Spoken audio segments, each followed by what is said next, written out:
दोस्तों, आज की इस वीडियो में मैं आपको गंगा नदी के पूरे प्रवाह मार्ग के बारे में समझाऊंगा। मैं आपको समझाऊंगा कि ये नदी कहाँ से शुरू होती है, किन किन स्थानों से होके गुजरती है, इसकी फाइनल डेस्टिनेशन क्या है, मतलब ये आखिर में जाके कहाँ जाती है। इसके अलावा इसकी सहायक नदियाँ कौन कौन सी होती है, ये सारी की सारी चीज़ें आज हम लोग समझेंगे। तो आप कह सकते हो कि पूरा गंगा नदी का तंत्र आपको एक नक्शे से समझ में आ जाएगा। अब आपका पहला काम तो ये है कि जो चीज़ मैं आपको नक्शे से समझाऊंगा पहले तो आपको वो बनानी है। इसके अलावा साथ के साथ जो मैं फैक्ट्स आपको बताता हूं उसको आपको लिखते जाना है, क्योंकि उससे डायरेक्टली प्रश्न बनते हैं। तो ज़्यादा देर ना करते हुए हम शुरू करते हैं। देखिए, सबसे पहले तो कुछ चीज़ें जान लीजिए गंगा नदी के बारे में। भारत की भूमि पर बहने वाली सबसे लंबी नदी गंगा नदी ही है, जिसकी लंबाई तकरीबन 2525 किलोमीटर है। यानी कि बहुत लंबा ये बहती है, बहुत लंबा इसका मार्ग होता है। ठीक है। ये नदी दो देशों से होकर गुजरती है, एक तो भारत है, दूसरा बांग्लादेश है। भारत में इसे गंगा नदी के नाम से जाना जाता है, वहीं बांग्लादेश में इसे पद्मा नदी के नाम से जाना जाता है। ठीक है। अच्छा, भारत के ऐसे 5 राज्य हैं जिस पे से गंगा नदी होकर गुजरती है। एक है उत्तराखंड, जहाँ से ये शुरू होती है, फिर आता है उत्तर प्रदेश, फिर बिहार, फिर झारखंड के थोड़े बहुत हिस्से, और फिर पश्चिम बंगाल। अभी इस रास्ते को मैं आपको अच्छी तरीके से मैप की मदद से समझाऊंगा और आपको अच्छी तरह समझ में आएगा। देखिए, गंगा नदी जो है वो अपने स्वयं शुद्धिकरण गुणों के कारण जानी जाती है।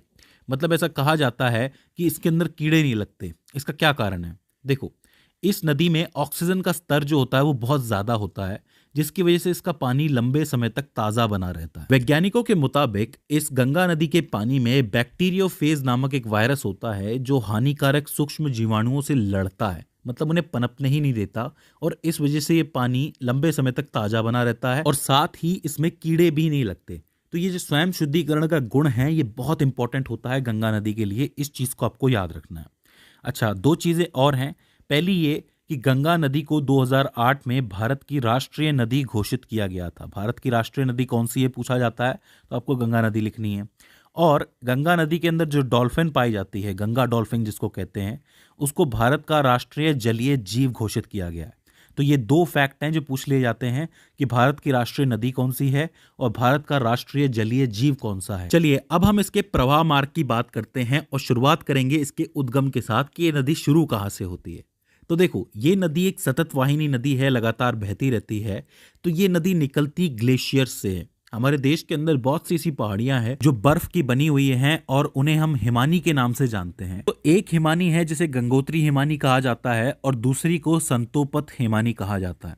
इन दोनों हिमानियों से दो नदियां निकलती हैं। जो गंगोत्री हिमानी है उससे निकलती है आपकी भागीरथी नदी, और ये जो आपकी संतोपत है इससे निकलती है आपकी अलकनंदा।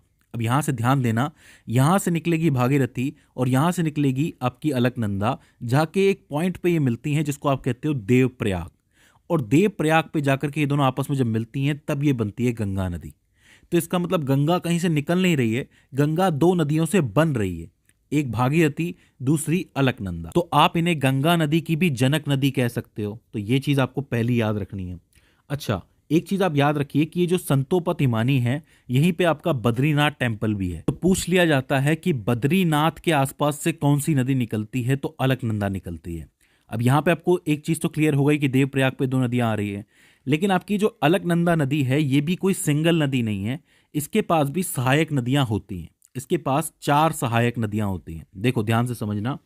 एक जो आती है वो यहाँ से निकल के आती है जिसको आप कहते हो धौली गंगा, और धौली गंगा यहाँ कहीं आके मिलती है जिसको आप विष्णु प्रयाग के नाम से जानते हो। विष्णु प्रयाग का नाम आपने सुना होगा कई बार। ये एक पॉइंट है बद्रीनाथ टेम्पल के पास में। इसके बाद आप थोड़ा नीचे आओगे तो एक नदी और आती है जिसको नंदाकिनी के नाम से जाना जाता है, नंदाकिनी, जो यहाँ आकर के मिलती है नंद प्रयाग के ऊपर। ठीक है। और फिर नीचे एक नदी और आती है जिसको पिंडार नदी के नाम से जाना जाता है, जो यहाँ कहीं आकर के मिलती है, और इस जगह को आप लोग कहते हो कर्ण प्रयाग। तो 3 प्रयाग हो जाते हैं, विष्णु प्रयाग, नंद प्रयाग, कर्ण प्रयाग। ठीक है। यहीं बीच में जहाँ पे कहीं पे केदारनाथ टेम्पल है, यहाँ पे भी एक हिमानी है जहाँ से एक नदी बह के आती है जिसको आप कहते हो मंदाकिनी नदी, और वो यहाँ कहीं आके मिलती है। इस जगह को आप कहते हो रुद्रप्रयाग। तो 4 प्रयाग हो गए। एक हो जाता है आपका विष्णु प्रयाग, दूसरा नंद प्रयाग, तीसरा कर्ण प्रयाग और चौथा रुद्र प्रयाग, और आखिर में आके 5वां आता है आपका देव प्रयाग। तो आप कहो कि अलकनंदा नदी की कितनी सहायक नदियां हो गई? 4 नदियां हो गई। कौन कौन सी? एक होती है धौली गंगा, एक नंदाकिनी, एक पिंडार नदी और एक मंदाकिनी। तो उद्गम स्थल आपको समझ में आया कि गंगा नदी के बनने में किन किन का हाथ होता है। ठीक है, अब हम आगे चल सकते हैं। आइए आगे बढ़ते हैं। अब देखो, यहां से मैं देवप्रयाग से शुरू कर रहा हूं डायरेक्टली कहानी, क्योंकि देवप्रयाग से पहले तो अलकनंदा भागीरथी हो जाती है। तो देवप्रयाग से गंगा बहना शुरू करती है और हम राज्यों के हिसाब से एक लंबी सी रेखा बना सकते हैं। देखो, सबसे पहले तो ये उत्तराखंड के अंदर है, तो देवप्रयाग के बाद आता है आपका हरिद्वार। हरिद्वार के बाद आपका उत्तराखंड खत्म हो जाता है और उत्तर प्रदेश की शुरुआत हो जाती है। उत्तर प्रदेश में सबसे पहले आता है आपका कन्नौज, इसके बाद प्रयागराज, फिर गाजीपुर। यहाँ पे आपका उत्तर प्रदेश खत्म हो जाता है। उत्तर प्रदेश के बाद बिहार शुरू होता है। बिहार में सबसे पहले आता है आपका छपरा, फिर आता है आपका पटना, फिर आता है आपका सोनपुर, फिर आता है आपका कुर्सेला। यहाँ आपका बिहार खत्म और पश्चिम बंगाल शुरू, और पश्चिम बंगाल में ये आ जाता है आपका फरक्का बेरास। और इसके बाद एक लाइन कटती है हुगली की तरफ, मतलब एक बार नदी जाती है हुगली की तरफ और एक नदी जाती है आपकी बांग्लादेश की तरफ। ठीक है, तो ये सीधा सीधा मैप हो जाता है आपका। यहाँ पे हरिद्वार तक आपका उत्तराखंड चल रहा है, इसके बाद कन्नौज हो गया, प्रयागराज हो गया, गाजीपुर हो गया, ये उत्तर प्रदेश है। इसके बाद छपरा, पटना, सोनपुर, कुर्सेला, ये आपका बिहार। आखिर में फरक्का बैराज और हुगली आपका पश्चिम बंगाल हो जाता है। यहाँ तक कोई दिक्कत नहीं होनी चाहिए। देखिए, पूरा रास्ता है गंगा नदी का। अब इसके बीच में इससे कौन कौन सी नदियाँ मिलती हैं वो मैं आपको बताऊंगा एक एक करके, ज़्यादा टेंशन नहीं लेनी है। शुरुआत करते हैं हरिद्वार से। देखो, हरिद्वार पे कोई नदी तो इससे नहीं मिलती है, गंगा सीधे सीधे बहती हुई चलती है, लेकिन हरिद्वार थोड़ा सा मैदानी एरिया हो जाता है। इससे पहले का जो एरिया है वो सारा का सारा पहाड़ी एरिया है। अगर आप गौर से देखेंगे, ये बद्रीनाथ हो गया, केदारनाथ हो गया, ये सारे के सारे पहाड़ी एरियाज हैं। पहाड़ी एरिया के बाद सबसे पहला जो मैदानी एरिया होता है वो हरिद्वार ही होता है।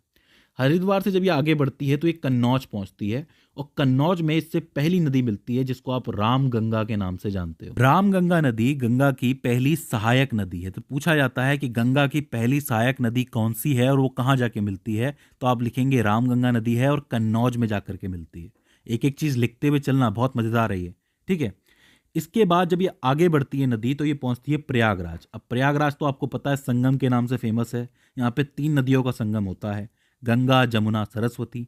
लेकिन सरस्वती अब दिखाई नहीं देती है क्योंकि वो उसका सिर्फ रास्ता बचा है, तो यहाँ पे सिर्फ गंगा और जमुना पे हम लोग ध्यान दे सकते हैं। प्रयागराज में यमुना आती है जो कि सीधा यमुनोत्री से निकलती हुई आती है। यमुनोत्री से ये चलेगी चलेगी और सीधा प्रयागराज में आके मिलेगी। तो आप कह सकते हो कि यमुना नदी जो है वो गंगा नदी की सबसे लंबी सहायक नदी है, क्योंकि ये बहुत लंबा रास्ता तय करके आती है। अच्छा, ये जो यमुना नदी है इसकी भी 3 सहायक नदियां हैं, मतलब इसमें भी 3 नदियां आकर के जुड़ती हैं। एक है चंबल नदी जो कि एमपी की बहुत फेमस नदी है, इसके बारे में आपने सुना होगा। एक है बेतवा जो कि विंध्या पर्वत से निकलती है, जो भी एमपी के अंदर है, विंध्याचल पर्वत। और एक है आपकी केन नदी जो कि कैमूर पहाड़ियों से निकलती है, ये भी एमपी के अंदर है। तो तीनों सहायक नदियां जो है वो एमपी से आकर के जुड़ती हैं यमुना के अंदर, और वो कहाँ जाकर के मिलती है, प्रयागराज के अंदर जाके मिलती है। यहां तक कोई दिक्कत है नहीं होनी चाहिए, बहुत ही सिंपल चल रहा है मामला, मजा भी बहुत आ रहा है। आगे चलते हैं। प्रयागराज के बाद ये नदी पहुंचती है गाजीपुर, और गाजीपुर में इसे एक नदी और मिलती है जिसको आप कहते हो गोमती नदी। ये जो गोमती नदी है इसको आप लखनऊ से याद रख सकते हो, क्योंकि लखनऊ इसी के किनारे बसा हुआ है, और ये निकलती है पीलीभीत उत्तर प्रदेश से। पीलीभीत का नाम आप याद रखना कि यहां से निकलती है गोमती नदी जो सीधे गाजीपुर में मिलती है गंगा से आके। अब गाजीपुर के साथ ही उत्तर प्रदेश का सफर खत्म और यहाँ पे बिहार का सफर शुरू हो जाता है। इसके बाद ये नदी पहुंचती है छपरा। अब छपरा पे इससे एक नदी मिलती है जो कि सीधे आती है आपकी नेपाल से। अब यहां इस चीज को ध्यान से समझना, नेपाल में 2 नदियां हैं, एक है आपकी काली नदी और एक है कर्णाली नदी। ये दोनों आकर के सेम मिलती हैं एक जगह पे। जब ये भारत पहुंचती हैं तो काली का नाम पड़ जाता है शारदा और कर्णाली का नाम पड़ जाता है घाघरा। फिर से समझ लो, 2 नदियां हैं जो नेपाल से निकल रही हैं, एक है काली एक है कर्णाली।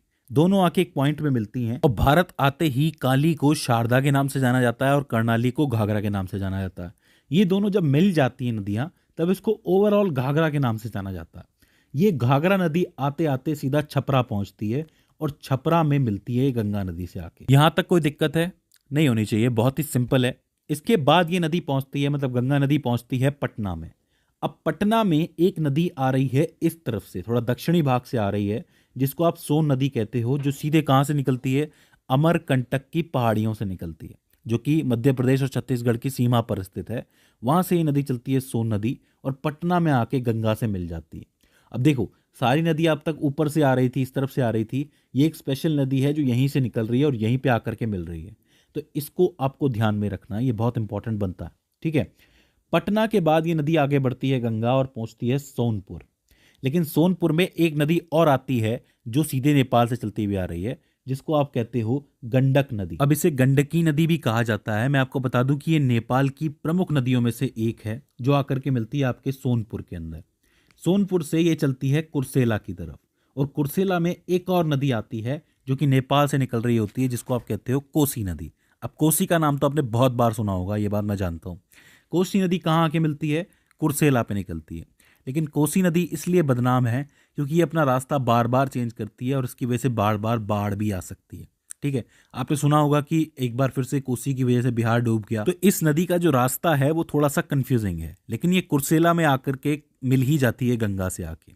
अब यहाँ पे कुर्सेला आ गया तो इसका मतलब क्या हुआ? यहाँ पे आपका बिहार खत्म हो जाता है। इसके बाद ये नदी पश्चिम बंगाल की तरफ बढ़ती है और पहुंचती है फरक्का बैराज, जहां पे इससे एक नदी और मिलती है जो कि यहां से दार्जिलिंग की पहाड़ियों से निकलती हुई आती है, जिसको महानदी के नाम से जाना जाता है। और ये कह सकते हो आप कि ये गंगा नदी की आखिरी सहायक नदी है जो फरक्का बैराज में मिलती है। और यहाँ से गंगा जो है पूरी तरह पूर्ण हो जाती है। और ये गंगा फिर आगे बढ़ती है पश्चिम बंगाल की तरफ, जहाँ पे हुगली की तरफ एक रास्ता जा रहा है, और ज़्यादातर हिस्सा कहाँ जाता है इसका? बांग्लादेश की तरफ। अच्छा, जब ये पश्चिम बंगाल में जाती है तो यहाँ पे इसको गंगा की जगह हुगली नदी के नाम से जाना जाता है, और हुगली नदी के किनारे ही आपका कलकत्ता भी बसा हुआ है। तो ये चीज़ आपको याद रखनी है।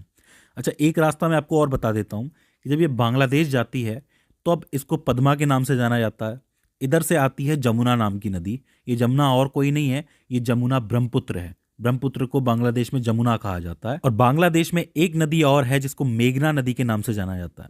जब ये तीनों मिल जाती हैं तो ओवरऑल इसे मेघना नदी के नाम से जाना जाता है। याद रखिए, पद्मा, जमुना और मेघना को मिला के मेघना बनती है, जो सीधे समंदर की तरफ जाती है और एक डेल्टा बनाते हुए जाती है, जिसको आप कहते हो सुंदरवन डेल्टा। सुंदरवन डेल्टा जो है वो दुनिया का सबसे बड़ा डेल्टा है। अब आप कहेंगे कि ये डेल्टा क्या होता है? तो देखो, एक सिंपल सी बात समझो कि जब भी कोई नदी कहीं से भी निकलती है, मान लो किसी पहाड़ से निकल रही है, तब उसका वेग बहुत ज़्यादा होता है, उसकी स्पीड बहुत ज़्यादा होती है। तो स्पीड के साथ वो बहुत सारी मिट्टी होती है, बहुत सारी चीज़ें होती हैं जो एक साथ बहाती हुई लेके आती है। लेकिन जब वो मैदानी एरिया में पहुंच जाती है, समंदर के पास पहुंच जाती है, तब उसका वेग कम हो जाता है, स्पीड कम हो जाती है। लेकिन साथ में मिट्टी तो बह ही रही है, तो मिट्टी जो है वो भारी होती जाती है।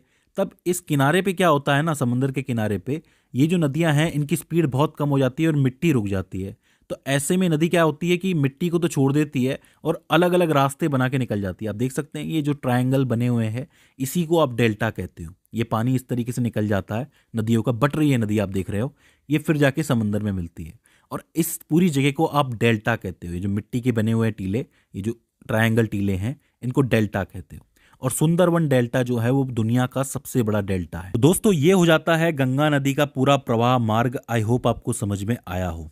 अगर आपने एक भी फैक्ट मिस किया है तो प्लीज़ वापस जाइए और उसको दोबारा सुनिए और लिखिए, क्योंकि इन सभी फैक्ट से आपके सवाल जरूर बनेंगे। तो दोस्तों, मुझे उम्मीद है कि ये वीडियो आपके लिए हेल्पफुल साबित रही होगी। अगर इसके बाद भी इसके अंदर आपको कोई क्वेरी आती है, कोई दिक्कत आती है, या फिर हमसे कोई गलती हो जाती है, तो आप हमें कमेंट सेक्शन के अंदर बता सकते हैं। तो दोस्तों, आज की इस वीडियो के अंदर बस इतना ही। See you in the next one.